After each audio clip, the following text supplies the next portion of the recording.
In this example, similar to what we saw in our previous example, there is no radical, but we do still see that there is a difference of two squares involved. We're going to be taking the indefinite integral of 1 divided by 16 minus x squared dx.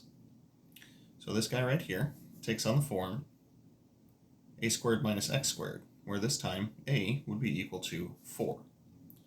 Now because it's constant squared minus variable squared, that is why we are going to use the substitution. Let x be equal to 4 times the sine of theta, or equivalently the sine of theta is equal to x over 4.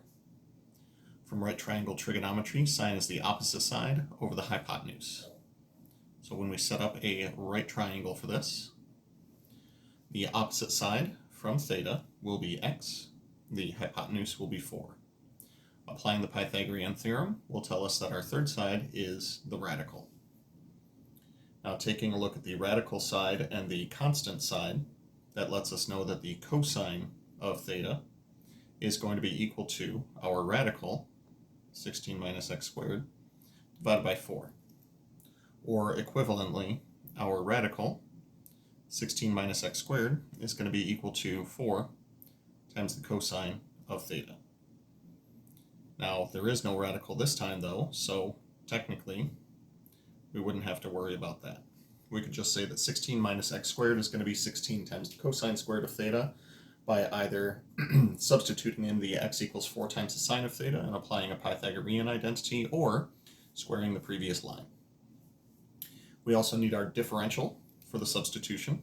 That'll be dx is equal to the derivative of this, which will be 4 times the cosine of theta d theta.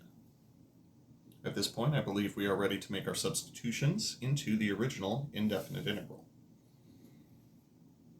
So 1 over 16 minus x squared, that'll become 16 cosine squared theta.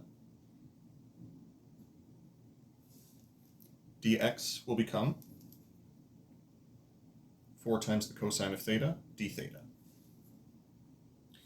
We can do a little bit of reducing for this fraction, and we can refer to it as 1 over 4 over 16 reduces to 4, and cosine over cosine squared will become cosine of theta in the denominator.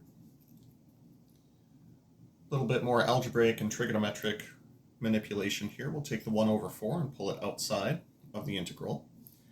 And 1 over the cosine of theta is going to be the secant of theta d theta. Now this was one of our basic forms from the previous section, and the integral of the secant function is going to be the natural log of the absolute value of the secant of theta plus tangent of theta, plus a constant. Now with that in mind, if we take a look at our right triangle, we should be able to figure out what both the secant of theta and the tangent of theta are equal to. The secant of theta should just be the reciprocal of the cosine.